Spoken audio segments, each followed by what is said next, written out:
Isang mapagpalang umaga sa ating lahat mga kapatid. Ang aking pong babasahin para sa ating daily devotion ay nasa Psalms chapter 100 verses 1 and 2. Magkaingay kayo na may kagalakan sa Panginoon, kayong lahat na lupain.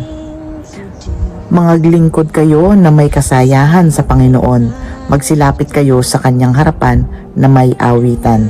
Amen. Purihin ang ating Panginoon sa pagkabasa ng kanyang mga salita.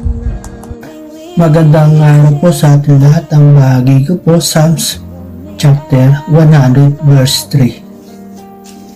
O si Yahweh ay ating Diyos, ito'y dapat na malaman.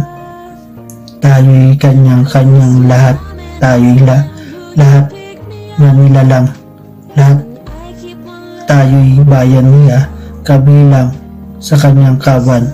Amen. God bless po sa ating lahat. Blessed morning po sa ating lahat. Ang ibabahagi ko po ngayon ay matatagpuan sa Book of Psalms, chapter 100, verse 4. Ang sabi po dito, pumasok sa kanyang templo na ang puso'y nagdiriwang, umaawit, nagpupuri sa loob ng dakong banal. Purihin ang ngalan niya at siya'y pasalamatan. Amen. Ito ay isang paanyaya na lumapit sa Diyos ng may puso ng pasasalamat at papuri. Hindi lamang ito tumutukoy sa pisikal na pagpunta sa simbahan, kundi sa pag-uugali ng puso na laging nagpapasalamat anuman ang sitwasyon.